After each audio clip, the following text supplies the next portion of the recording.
Dr. Emiliano Aguilar will be discussing how the ethnic Mexican and Puerto Rican community of East Chicago navigated machine politics in the 1970s and early 80s. This will be followed by a question and answer session.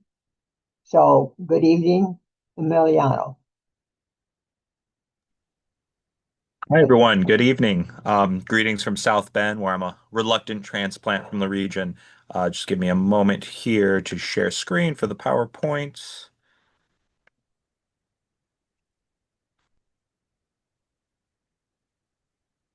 and show from beginning. Awesome. Quick thumbs up. That shows fine for folks. Correct. Okay. No one has said no yet, so we're gonna go with it's working. Um, I want to thank Michael, Valerie, Ollie for giving me a chance to share some work here with you all this afternoon. Again, I'm zooming in from South Bend. Uh, so we're an hour ahead. Today was a teaching day, so apologies for any kerfunkles I make going through this chat here. Apologies, it's not you all. It's I start my Tuesday, Thursdays with 15 amazing first year students, and then cap off the evenings with my wonderful lecture course. Today, the materials coming from forthcoming manuscript that I'm in the midst of wrapping up material from the fourth chapter for a book, Building a Latino Machine, caught between good government reform, corrupt political machines. A work that looks at how ethnic Mexicans and Puerto Rican community in my hometown of East Chicago navigated and utilized corruption, political machines, or continue to advocate for sort of a good government reform over generations, tracing 1945 to 2010, which, as many Regionites in the chat probably know, is a not the best year for Lake County in general. Really, what does it take for this ethnic Mexican, Puerto Rican community and to get sort of this long-standing dream of what later becomes a Latino, right? A Latino in the mayor's office. Uh, so this material stems from a fourth chapter I'll share a little bit about. I will not be property of the city, confronting and building patronage networks. 1973 to 1981 is the fourth chapter in the manuscript, and it really looks at how a particular Saul Alinsky or Industrial Areas Foundation group, the Concerned Latins organization, is trying to circumvent traditional patronage networks. So we'll chat a little bit about the Concerned Latins, a little bit about this push to circumvent patronage networks as is traditionally defined by political machines, which we'll chat here about momentarily, and sort of CLO's demise. I want to begin and share with you all what is truly a Parks and Rec-esque episode of municipal politics. I had the joy of writing this as a dissertation during the pandemic, and when archives closed, was still able to make use of city hall, city clerk items, I should say, and municipal library collections. At a special meeting called by the East Chicago Department of Redevelopment to unveil a citywide plan for the Housing and Community Development Act, uh, a I noticed a very curious line in the minutes that followed. The department head, Howard Campbell, had noted that this act would phase out his current department, leading to shouts from the dozens of residents that were in attendance. In the past 3 years, the city had torn down buildings faster than they could be constructed as part of an urban renewal project, two ongoing and tied projects that occurred in East Chicago since the 1950s. However, during this sort of heightened moment in 73 to 76, they couldn't keep pace with the amount of folks that were being displaced by this project, even going so far as to replace residential properties with lots for future development. One resident, Raymond J. Vince, labeled the department's failure as an urban renewal destruction racket, proclaiming it's about the worst racket barring any and all evil ever in the history of East Chicago, Indiana. Another resident claimed that he had a swimming pool in his basement due to sewage backup that had begun to plague his home in the Indiana Harbor neighborhood. as residents continue to both formally and informally, from their seats, from the back of the city council chambers, voice their concerns about this new act and the lack of adequate housing. The city council abruptly ended the meeting, cutting short further discussion. And within, while the English language paper, the Hammond Times, and bilingual Latin Times covered this intense debate from the East Chicago Common Council, it appeared in official minutes and notes from the city clerk's office in a much more concise form. I have here a page, the last page actually, from the meeting minutes of that, from the regular session tied to this one. And as some of you can guess, many of the main points made by these activists were distilled into five simple words in the municipal record as opposed to the newspaper record. Outburst by the CLO followed. In fact, this page that I have shared here covers the extent of the public comment portion from that meeting, missing only a brief discussion by resident activist Irene Gonzalez calling for the addition of an itemized budget to create an accountability of future funds from the Housing and Urban Development Department. I'm sure there are ample reasons why our unnamed recorder clerk may have shortened the articulation of exclusion, the demands for inclusion by these activists, the complaints from residents of sewage backing up in their home. The room was described right in Hammond Times and Latin Times in a very chaotic fashion. I describe it as like a very Parks and Rec episode when I introduced this instance. Perhaps the recorder was overwhelmed by loud and conflicting voices within the chamber. However, the recorder does manage to get many items from the meeting recorded almost verbatim before this sort of everything hitting the fan type moment, uh, condensing down moments of debate and fervent discussion to this simple five-word phrase frequently outburst by the CLO followed. Now, Indiana is not really a typical site for discussing civil rights history, civil rights movements, this sort of push for affirmative action that we'll be looking at today. Many students are well aware of the sit-ins in across Southern communities, figures like Martin Luther King, Malcolm X, maybe even Cesar Chavez. Depending on the field, states like Georgia, Texas, California, and Alabama become the focal points of African American and to a lesser extent Latino civil rights movement struggles. However, Indiana does have this rich and long history of advocating for the civil and labor rights of its residents. From the Colored People Convention here in Indianapolis in 1865 to the protest by mutualistas uh, against segregation of ethnic Mexicans in movie theaters in Indiana Harbor in the 1920s to Farm Labor Organizing Committee in 1975 and their strike against a tomato cannery in Warren, Indiana, a strike that sort of predates the 6 year long Campbell soup boycott from 1980 to 1986. Our state has a wealth of stories to recover and elevate as episodes in forging home and place, even amidst discrimination, racism, outright exclusion, uh, were prevalent throughout different moments in history. The Concerned Latins organization, who I'll talk about today, is just one coalition of nearly 3 dozen neighborhood groups that help illuminate sort of this decade-long process by the Latino community to create a brighter, more equitable future for their children. One that I think is not only really fascinating, but has such a rich ties to understanding civil rights movements in Lake County. Concerned Latins, stems uh, from a meeting of the Calumet Community Congress, a neighborhood and community action organization some of you might be familiar with, heavily involved in environmental justice movements that held its first meeting at George Rogers Clark High School in the Robertsdale neighborhood. The Concerned Latins come out of this meeting after organizing a meeting with a few folks. I want to first provide sort of a little context as to who the Concerned Latins or CLO were, the detail of the platform for community improvement and mobilization.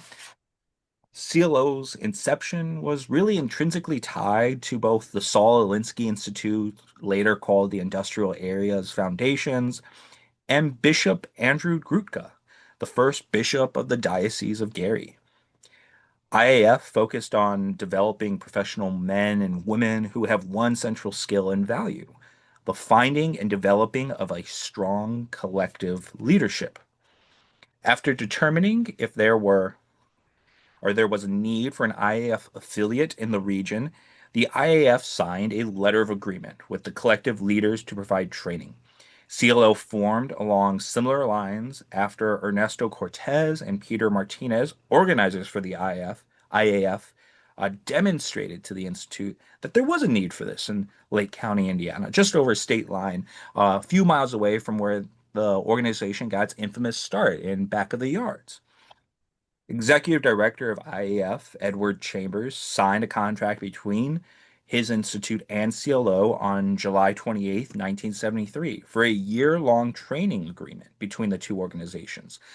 Funding was provided by Bishop Gruca and the Diocese of Gary, particularly its Spanish-speaking committee organization, uh, to provide 18 to 24 days of leadership training for officers and leaders, not to exceed 25 individuals in return for the sum of about $3,000. By the end of CLO's tenure, this contract fee was raised to $8,000, included additional benefits such as weekly reports, consultations with lead organizers, training slots at IAF training sessions in Chicago, and consultations with IAF's leadership. CLO labeled out three clear target areas during these trainings and time at the Institute of what they wanted to focus on. And these were by no means small issues. They believed that the Latino community in East Chicago and Lake County in general had immediate concerns for housing, employment, and education. So while preparing for this evening, I weighed the options of which of these three pillars from this chapter I wanted to tackle, each deserving in and of itself its own talk and riddled with really exciting tales of organizing, and each including varying degrees of success by the group.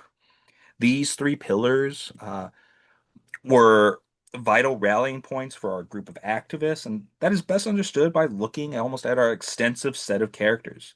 Dozens of groups made up this coalition, including the Brown Berets, a civil rights group of Latino youth, very prominent in the Southwest with its own chapters in East Chicago, lay people from the congregation at Our Lady of Guadalupe and St. Patrick's churches in Indiana Harbor, a municipal group called Minority Policemen and Firemen of East Chicago, and a lot of the driving force behind this coalition was the leadership of the Youth Advisory Board, or YAB.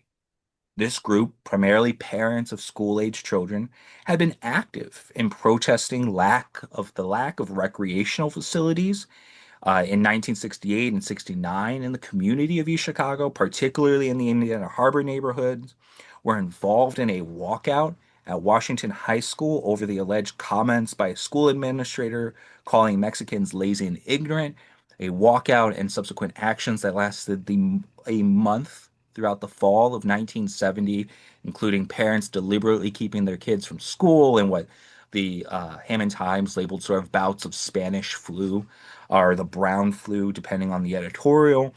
Uh, and voter mobilization. YAB were instrumental in pushing forth two new candidates for public office in the city as well in 1972.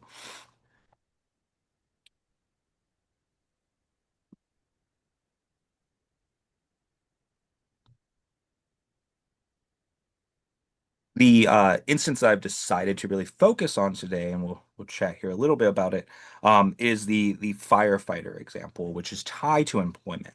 The issue of discrimination in municipal employment presented the concerned Latins with a significant hurdle to overcome. David Castro Sr., a steelworker, parent, and member of the organization, along with his wife Lucia, who is a nurse, recalled their time on the jobs committee of the Concerned Latins by noting the way we were taught by Saul Alinsky's group, they would send us organizers, was to go for the easiest first. He continued, David Castro did, affirmative action wasn't easy, but it was easier than urban renewal, recognizing there's sort of an internal hierarchy even at play for how they wanted to go about their development of a platform. Castro's claim reflected this priority system. Without representation in municipal sectors of employment and politics, ethnic Mexican, Puerto Rican, as well as African American communities could not efficiently confront urban renewal, was part of this logic for them. By confronting the easier of the two options, the CLO hoped to garner more visible success and in return, more community support. Carmelo Melendez, the co-chair of the organization with Irene Gonzalez, noted that City Hall used employment as a way to employ, more often than not, cronies. The patronage system of city employment allowed public officials the autonomy to hire close friends and family into well-paid city positions. Sort of the spoil system that's almost ingrained with how we understand U.S. politics for over a century, and has led to the creation of the boss is almost this quintessential American figure, right? Someone who it's not what you do or how you do it, it's who you know type language. Or if we think even across state line to Chicago, right? The saying, like almost cliche saying, like I don't want anybody not sent. Um, the patronage system of the city employment allowed public officials, sorry, apologies. That's what I get for ad-libbing. The involvement of the Concerned Latins members like Eddie Hipacio and Rich Gomez, two of the parties involved in this Dawson v. Pastrick case that I'll chat here about, influenced this decision to focus on affirmative action as well. Hipacio had served as one of the representatives for the minority policemen and firemen group within the Concerned Latins organization. And along with, sorry, fell behind there, along with Gomez and Patrick Dawson, an African American firefighter, had been had all applied for East Chicago Fire Department and faced various different hurdles here that we'll chat about. Members of the ethnic Mexican Puerto Rican community had began articulating their grievances, particularly grievances concerning hiring in the East Chicago Fire Department as early as 1970. In a series of articles and letters to the editor in the Land Times, the Youth Advisory Board, which would become and serve as sort of this vital driving agent for CLO, used the East Chicago Fire Department as a prominent example of discrimination in the city against ethnic Mexican and Puerto Rican members of the community. As one editorial noted, you are ignorant and lazy, you are socially inferior, and you won't do anything about it. Accept it. That's what the power structure believes about the Latins in Central Harbor. This is why the fire department has 175 Anglos, 9 blacks, and 7 Latins. This is why the current price for the job in the fire department is 3,000, an inflated amount that will deconstruct there here in a moment. In terms of the price tag, the statistics on the racial demographics of the fire department are about right. It's more 160 Anglos. It's still 9 African American members and 7 Latinos. Future CLO member John Gomez's essay in Sleeping Giant captured the frustration of a community. Gomez proclaimed in 1970 that we can no longer tolerate a system that employs a fraction or a percent of our people in city jobs. Then, to keep us quiet, we'll appoint one of our people as chief of police, our fire department, or we'll appoint our people as assistant superintendent of this or that department. We Latins, the sleeping giants, are finally waking up. But remember, that's not enough. Action speaks louder than words. These claims prove not entirely unfounded, as CLO members later highlighted corrupt practices of cronyism and patronage politics within city government. A more representative municipal force should have been one result of the changing demographics of the city. Between 1960 and 1970, the city of East Chicago's white population decreased from 34,000 to 19,000, whereas Latinos increased from 9,000 to 14,000. These are approximates. Yet the employment of ethnic Mexican and Puerto Ricans by city government did not keep pace with their growing numbers. Acting on these changing demographics and their anger with the status quo, the Alinsky Institute would provide the burgeoning ethnic Latino community activists and these Latino activists an ideology for action against discrimination in East Chicago. Sorry. Recognizing past and present discrimination by the CFD, the CLO initially demanded that only Latinos and African Americans fill the 12 vacancies of the department in that fiscal year, which initiated discussions concerning a new hiring policy. This demand by CLO members Tony Rodriguez and John Gomez led one of the councilmen at large, John Klobuchar, to make a motion that Mayor Robert Pastrick appoint one-third Black, one-third white, one-third Latin workers to the ECFD, sort of offering this ratio of inclusion, as I call it, for the book. However, the councilman received sort of no second to this initial plan that he posed. CLO members highlighted numerous policies designed to limit firemen from gaining employment in the fire department. Under this sort of illusion of a colorblind system, these policies emphasized the promul promulgation, normalization, standardization of American myths of exceptionalism, meritocracy, and colorblind neutrality. Myths that in turn are used to codify and maintain structural racism while advancing the false narrative that America was beyond race at this point. Aside from the lack of representation, the CLO targeted two particular policies. Uh, the 24 hours on, 40 hours off work schedule, and the exorbitant price of a physical examination in the city. Members of the organization claim that the present system of 25 consecutive hours and 48 hours off allowed the majority of firemen to hold two jobs. This practice allowed the department to retain members who would typically retire because they were able to collect two salary positions. The Latin Times followed this up with a suggestion that for safety and regulations, and for a first-rate performance, as they call it, while doing their job, all firemen with 20 years of service should submit themselves to do the physical examination again to see if they are still in good condition to perform their duties as firemen.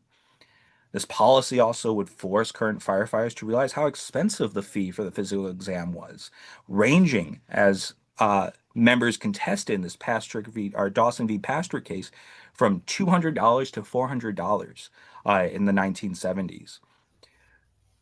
The policy also presented conditions for older members of the department to retire instead of holding a position that they may not be able to perform. According to a 1971 annual report from the fire department, some members of the department in 1971 included men employed nearly 30 years prior, many of them still retaining the rank of firefighter. Due to the policy in place, these members could realistically work 2 or 3 days a week and moonlight at other positions, a chief concern that the concerned Latins had, both with the option of multiple city officials holding multiple jobs, but also concerns of ghost payrolling, as well as non-transparent budgeting platforms within the city, having no clear idea where a particular budget line item each year was going into when you got down to the minutia of neighborhood to neighborhood council districts or even block to block.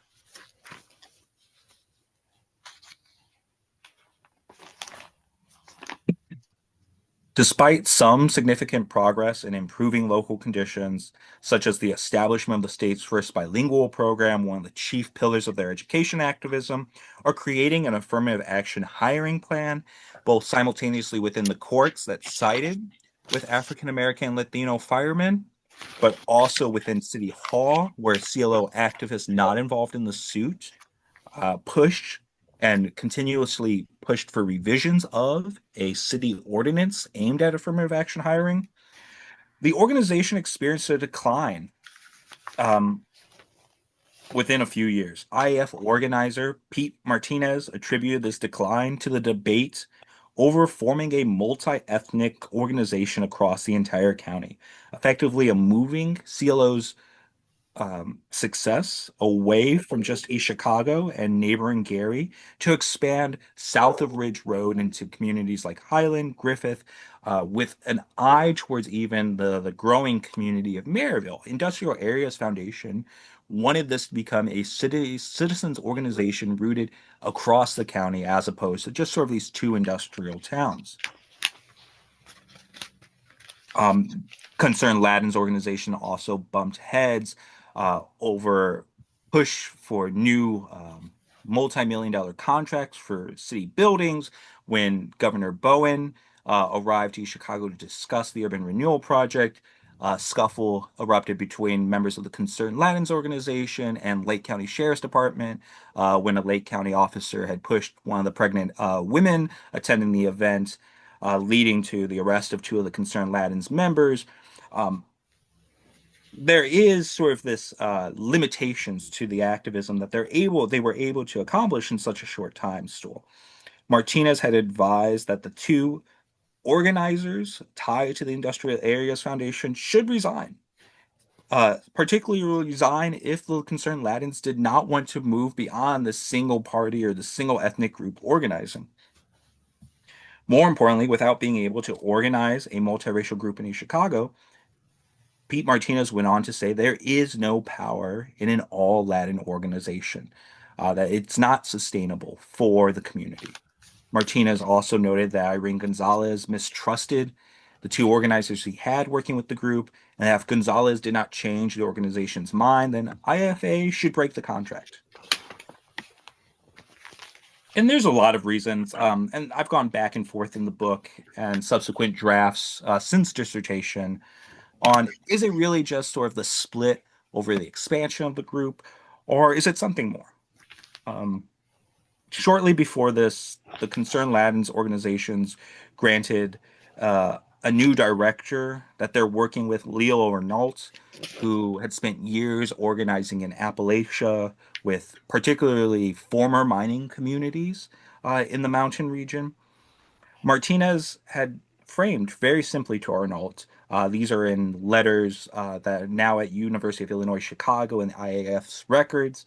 That Arnault has definitely decided on his own that the organizing effort in Lake County is at a point where it makes no sense to keep staff on any longer. And within a progress report, Martinez is relaying to Ed Chambers Arnault's adaptation, despite Leo holding up well, keeping his head under a lot of pressure, thinking very clearly, and using me well. He's confronting many different problems, including particularly a cult of personality, as he frames it. Martinez has framed it that Concerned Lands organization has really not upheld its push towards representation amongst its diverse, large 30 organization member coalition, and like many civil rights groups, has really built itself from the top down. That people are following more often than not leaders within the organization, not necessarily the ideology or the platforms that they've labeled out. There's, of course, the split, a dissident faction that uh, not only didn't want to become a multiracial organization, but felt that IAF had impeded too much on organizing efforts. David Castro of the Jobs Committee again explains sort of this internal dispute. They're averaging 40 to 50 members a meeting at CLO meetings, and these meetings became polarized over a decision to end affiliation with Alinsky's organization. Uh, Many had disliked that IAF sent trainees as organizers, especially by 1975, when many members of Concerned Latins had already done the organizing training themselves in downtown Chicago. They have gone through the same program, and instead of being able to be organic and natural leaders within their group, they felt that IAF was still impeding on this autonomy by sending in folks from places like San Antonio, Los Angeles, Greeley, Colorado, and Appalachia to serve as the people telling them how to organize within their own backyards. This becomes, I think, one of the chief problems here, right? Like, according to, excuse me, one of the memos, when Irene Gonzalez is confronted about whether or not they should break this contract, she panicked and instead of talking to anybody else, said that she had no comment on the thing. And members become so upset over this that in one meeting, nearly 40 of the CLO ongoing and frequent members decided to walk out and never return. Castro, later on reflecting about this in the 90s with Professor Jim Lane over at IUM, stated, I think the guys who spearheaded the walkout were planted there by the city. Their purpose was to destroy the organization. And this becomes really tied to the fact that two of the members in particular that were very adamant about walking out and splitting from IAF, the Gomez's, became prominent members and supporters, running a Mayor Bob Pastrick booster club, even shortly after this dissolution of the Concerned Latins. Regrettably, Martinez encountered the existence of this faction previously, noting in the July training prep materials a wonderful collection of papers, a few comments about some of the delegates that were part of this group that ends up splitting out. Esther Franco, a one of the CLO activists, he wrote, "Narrow in the race, pools people. In her 40s, divorced, lives alone. A good worker in the organization right now." Goes on to frame follow up CLO activist Mario Diaz. Pain in the ass. Has to take him for political reasons. And within these two comments of two of the trainees that arrived from CLO, I mean, we see very quickly almost a no nonsensical Martinez has recognized he's had to deal with these folks in the past, and it just infuriates him.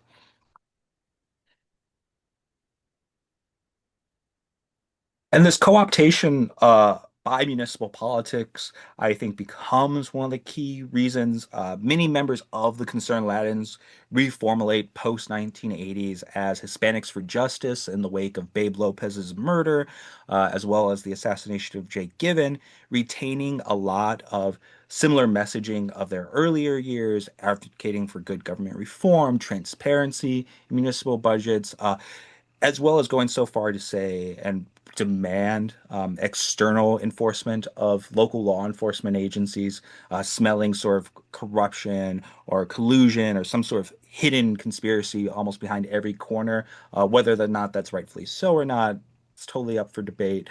Um, I want to make sure we leave time for questions.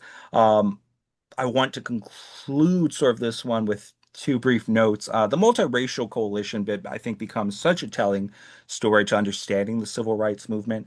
These are all often, more often than not, framed, African American civil rights movement, Latino civil rights movement. Uh, Historians have argued for decades whether or not these are true multiracial coalitions or opportunities to have multiracial coalitions, or what one scholar frames separate but parallel paths that folks from different communities can constantly be advocating for two different things and just be moving sort of along in their own way. I think the refusal of its membership to move away from a single ethnic group defense cost the leadership the support of IAF, support that would have been extremely helpful for continuing sort of pushes in education. Concerned Latins had not only managed to lobby the state for bilingual education in 1974, Indiana's sort of early state to adopt these policies, but also begin to advocate for development of more family homes, recognizing that East Chicago is having a single family home shortage compared to a lot of newer growth in southern areas of Gary, new communities like, not new, but developing communities like Maryville and south of Route 30 in particular. With the withdrawal of IEF, the Concerned Latins really failed to persist. A lot of that tied to sort of the institutional support. Bishop Grutka pulls funding, and the diocese sort of does not fund the Concerned Latins to the extent that they did when they were affiliated with the Industrial Areas Foundation. Um, and many of these members sort of either find themselves on one of these three paths. Several retire from an activist lifestyle. This is primarily a lot of the older members formed these newer, smaller groups like the Hispanics for Justice, or found themselves entering municipal politics, like sort of the Gomez's in particular. Dave Castro makes a run for council. Concerned Lands had not been concerned, funny enough, with electoral politics to the extent of having their own run for office. Despite sort of this conflict, I think Concerned Latins leaves an important legacy for understanding Latina civil rights movements. Their push for affirmative action hiring becomes one of these ways that they tell themselves they won't be property of the city, particularly members of the Concerned Latins who were employed by the city. This Patrick v. Dawson case runs into the late 80s. It's not formally settled until 87, but with Judge Alan Sharp, who rules in favor of East Chicago needing to diversify its workforce because it's not representative of its community. Um, the Concerned Latins and its membership really don't even last long enough to see that sort of legal victory. While they managed to pull an affirmative action municipal ordinance out in the short 3 years they're around, it requires members like Eddie Hipacio, who gives the title for this chapter, really putting themselves on the front line. And I'll end with sort of this final anecdote, one of my favorites from their organizing behind this. They would go to community businesses and pressure businesses to put signs up in favor of this affirmative action hiring ordinance. And upon arriving to Lewin's clothing store in the city of East Chicago one day, Lewin refuses to hang a sign in support of the action. Not sure why. Maybe he just doesn't agree with it. Maybe it's the sort of very confrontational politics of the Concerned Latins, who are known, for standing and speaking out of turn at council meetings, holding these protests, marches through the city, a very distinct and different type of organizing and protest the city of East Chicago had seen. Lewin and Pasio become caught up in sort of a conflict, an argument between themselves, and allegedly a comments made that it'd be a shame if there was a fire sale tomorrow. And Lewin takes this to the Chicago Fire Department, where they do an investigation on Ed Hipacio, and he, in a statement at the city council, who's also looking into this instance, fervently decries, like, I will not be property of the city. I will not be quiet solely because they sign my checks. And it's that sort of, I think, activism that's gone a lot unnoticed. So much of the sort of backlash against movements like the Southern Leadership Conference and groups heading into regions became that they were outsiders. But Concerned Latins stands out as sort of these are many of them residents, many of them insiders, many of them already employed by the city, the mill, the hospital. In the community, sort of pushing for change internally. And I've written about the larger case at hand. I didn't have time. I obviously didn't want to read the full chapter to you all for Building Sustainable Worlds, which has a chapter solely about the Pastrick v. Dawson case. I find it very fascinating, this 14-year long case pushing for an affirmative action hiring ordinance. I find it fascinating that Concerned Latins who were very much against or forming these multiracial coalitions or a multiracial group in the county had no problem actually working with within the legal system, within the courts, to push for their platforms and part of their agenda.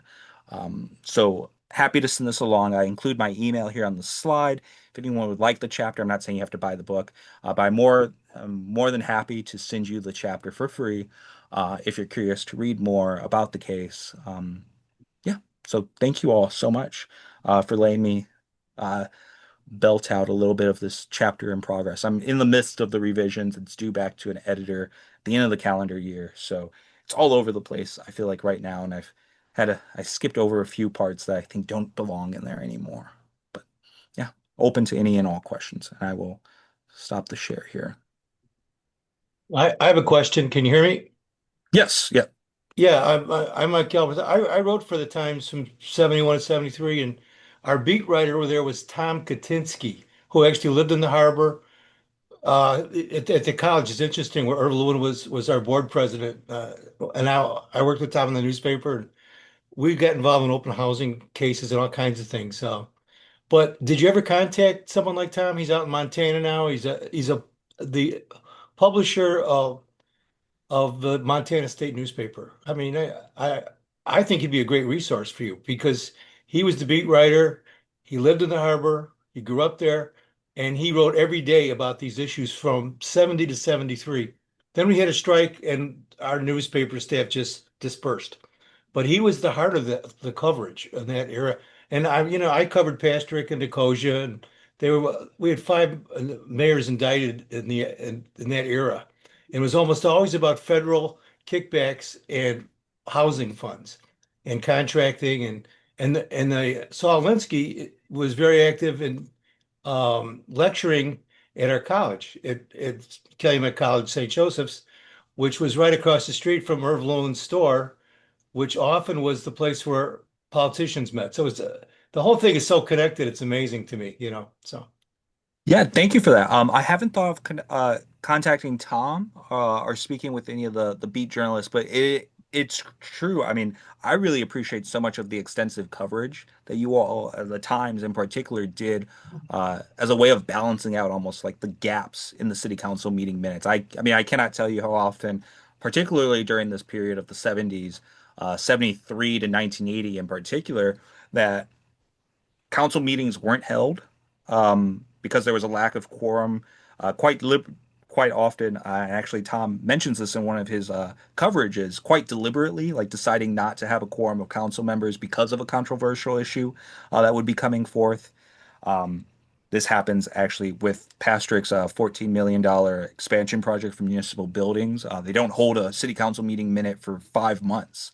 It's almost like there's no city council for 5 months. That's almost ridiculous by today's standards, right? So while, yeah, no, I really appreciate that. I hadn't thought about contacting any of the beat reporters, but I've really appreciated the coverage and working my way through the Times materials, both at the East Chicago History Room and here at University of Notre Dame, working through some of our microfilm, which has been a lot of fun. Yeah, if you'd like, I could contact Tom if you're interested, or I'll just send you his email. Either way. Yeah, yeah, either work. I would really appreciate that. Okay, thanks. I've tried a little bit with and want to chat a little bit more with Mike Fuente, who does a lot of the coverage for the tail end Sure. of this project too. Yeah. All right. I have a question about Bishop Grutka. It's interesting to me that you mentioned him. Um, can you say a little bit more about his involvement? You initially had said or it sounded to me like he had paid for training with the IAF, but then he withdrew funds for that. Can you say a little bit more about his involvement with this? Sure. He is the primary financial supporter through the diocese for settling those yearly contract amounts. So 3,000, it's 3,000, it's 5,700, and it's 8,000 in that third year. The Diocese of Gary, particularly through its Spanish speaking commission's office, are the primary sponsors for this, as well as steelworkers. District 7 pays in quite a bit as well, and smaller checks from more often than not fundraising by, excuse me, these coalition groups.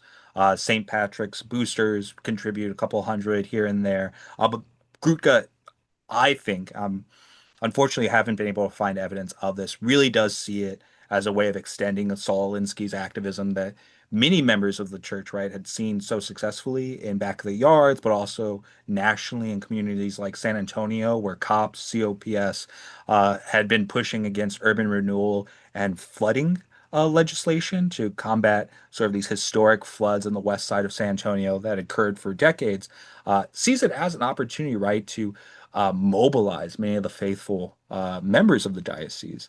I wish there, and this is sort of like that smoking gun that I wish I could find in the archive, or sort of more of his minutes about it.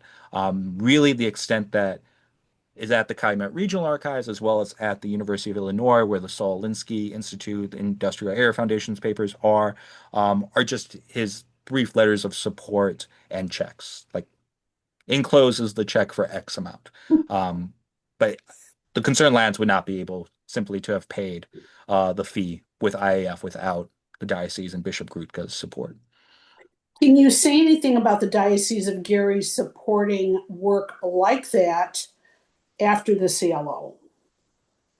Yeah, a really great example of this is sort of a lot of the environmental justice groups that Andrew Hurley's written about in environmental inequalities, that sort of working class environmentalism, primarily steelworkers who are frustrated with pollution in the Grand Calumet, frustrated with pollution in Lake Michigan.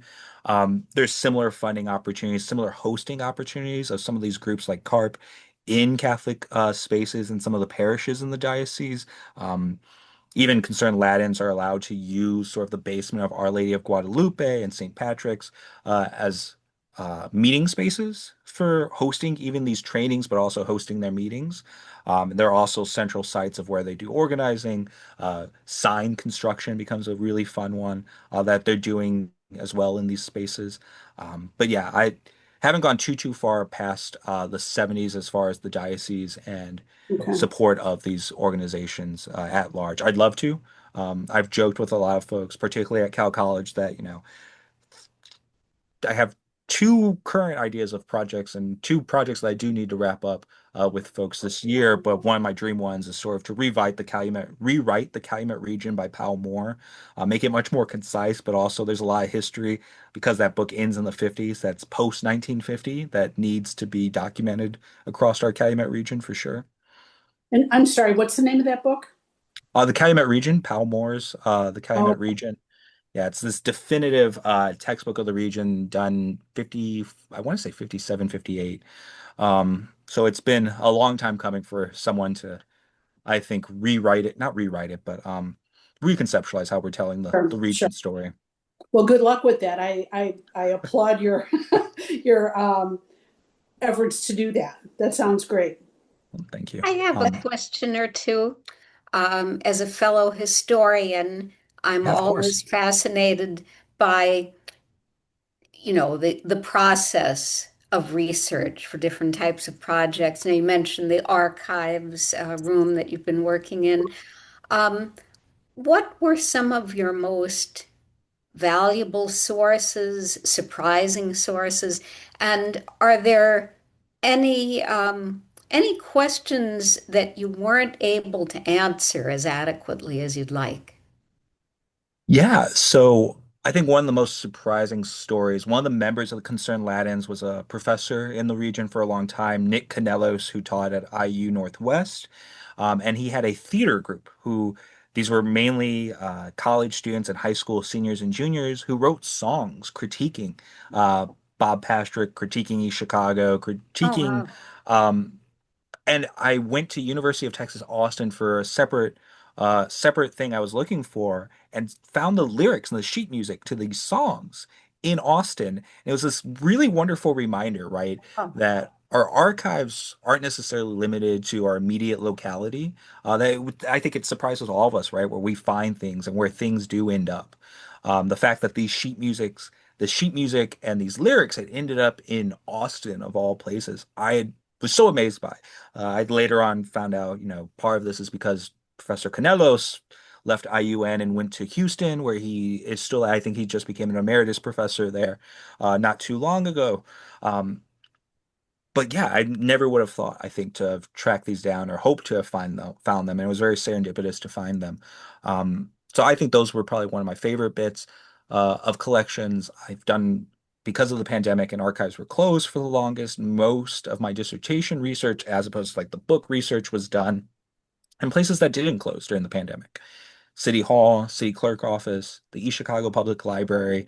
Gave me a newfound appreciation sort of for this constant everyday work by librarians, by historians, by community volunteers, uh, active community volunteers, I should add, right? Hammond Historical Society, the Whiting Robertsdale Historical Society, Griffith Historical Society. We see Southeast Chicago around us so much wonderful everyday work that's gone in to preserve and share our heritage. I can keep shouting out so many wonderful folks, right? But it's the sort of volunteer efforts that I wish more folks appreciate, not necessarily appreciate, definitely appreciated, but more folks took advantage of and participated in even like recognizing like these things exist. Like I send so many students towards local history rooms as opposed to university archives because that's where a lot of the attention should go. I mean, I think that's where a lot of really neat unseen things or things that don't get seen as often by folks in higher ed are actually located. neat. Thank you for that question, Valerie. It's one of my favorites. And Terry, I see your hand. Nice Yeah, to see you again, question Terry. for you. Yeah, question for you. Back in the like the old days there was actually like two printers that were kind of like competing and kind of on different sides. You had the Figueroa family that had the printing company, and I think they did the Latin Times or what was it, Yep, that's right. newspaper. And then you had Vince Curran, who was the I guess you could say, all the politicians usually went through him for their printing and got tied to him because he would front the printing until after the election or whatever. And I can't remember the name of that. It was a weekly or a monthly that he did because he got The all Calumet the News. and the Yeah, Calumet what Globe. was it, Yeah, Cayman News or was it something else? It was, it has different names throughout the yeah, publication run. at Around one this time time, I think there, it's the Calumet Globe. okay, because it was, because he had managed to get all the, what was it, for publicizing things for the county or whatever, for public notices and he was involved in all that. So there was always a division there in East Chicago. Um, Basically, he was a pastor guy, Vince Curry, and then I think Louis Figueroa was kind of if somebody was running against one of the pastor people, they'd go to Louis for their printing. You know. Yeah, yeah. The newspaper conflicts are so interesting. It's one I have sort of this when Babe Lopez Wright gives Vince the printing contract for the local 1010 ballots in Yeah, '73. Like the exorbitant price that folks like Cowboy Mezzo send to the International. Like, can you believe this guy just paid him? I think it's like $1,200 to print 10,000 ballots. Like, this is insane. Like, how can yeah, you let this stand? Like, Cowboy and Balanoff are beseeching the International to come bring the union under the local, sorry, under administratorship for the third time in its history. Also, yeah, the Latin Times is really funny. Victor Manuel Martinez, who was a longtime editor for it, is a graduate of Dehan College, which was this um, sort of Americanization program, but also worker safety program for recent immigrants in the 50s to East Chicago, mainly Mexican and Puerto Ricans, taught by Bob Segovia for the longest.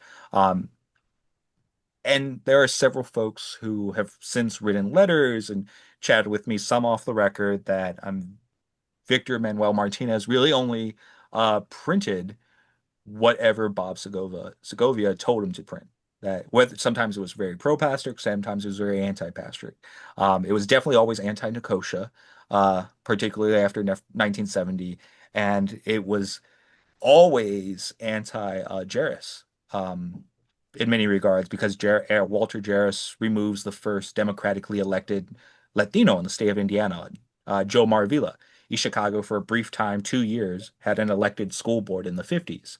And those school board members got to actually pick the urban renewal contracts, which is something that only makes sense really in a community like East Chicago, that you could be elected to the school board and get to decide what construction company tears down homes in your neighborhood. And Joe Maravilla, of course, says, like, absolutely not. Like, I'm not going to back the destruction of my neighbors and my home. And Walter Jarris goes to the state of Indiana and crafts a legislation that cities of particular sizes, even gets it down to cities between the sizes of 50,000 to 62,000, which East Chicago fell under, uh, can have an appointed school board as opposed to an elected school board. State overwhelmingly passes this, and he's allowed to remove Marvilla and many distractors, including Stanley Quate, Kwiat. I'm never sure how to pronounce that, from the school board. Anyone who disagrees with them is automatically fired the next day, and he appoints folks that many of which were precinct committee men for the longest form to the positions. But yeah, yeah. Thank you. Sorry for the tangent. Really fascinating always about the newspaper conflicts in the community. It's great stuff. it was Hawk related to you? No, no, no. John Hawk Aguilera, no. Different bits. My grandfather's Francisco Aguilar, and there were two of them in 1010. So he's the Hammond, lived on Monroe, and then there's the Francisco Aguilar who lived behind what was Key's grocery store, Strax on Indianapolis. Okay, because I worked with Sal and Louis Aguilar also in the mill. Yeah, yeah. That's part of the other Aguilar branch. Yeah. Same name, And, same folks in the same and what generation. was funny, you're right. After Balanoff took over, they switched the printing over to Louis Figueroa. Yes, they did. The Latin Times was very pro Balanoff, anti Lopez for a while, for a long time there, until his unfortunate murder. I think that's the only time Latin Times ever printed anything really um, sentimental, anything. I don't want to say pro Lopez, but anything really not diminishing Lopez. Yeah.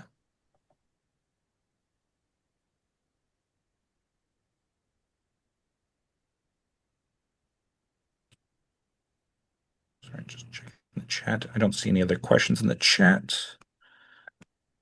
like I said, I'm more than happy to send along the chapter to anyone who's curious. Again, I don't even like my students buying my stuff. But if anyone wants anything from it, I will also mention I'm very much looking forward to. I know my buddy Joseph Pete will be on one of these later on in the calendar year, chatting a little bit about our Acme Steel Heritage Project. I get to just be an audience member for that one. That's all on Joe for the presentation, but I'm really looking forward to this stellar lineup, Michael, of folks. So thank you so much for organizing. Thank you. That was very, very good, very interesting. And I would just want to thank you all for attending. Valerie and I are grateful to you for stopping by, and we hope to see you next month when Calumet College of St. Joseph will have Walter Skiba and Ryan Lowry talking about the institution's past and future. So thank everyone for coming, and this will be recorded, and I'll end that right now. Thank you all.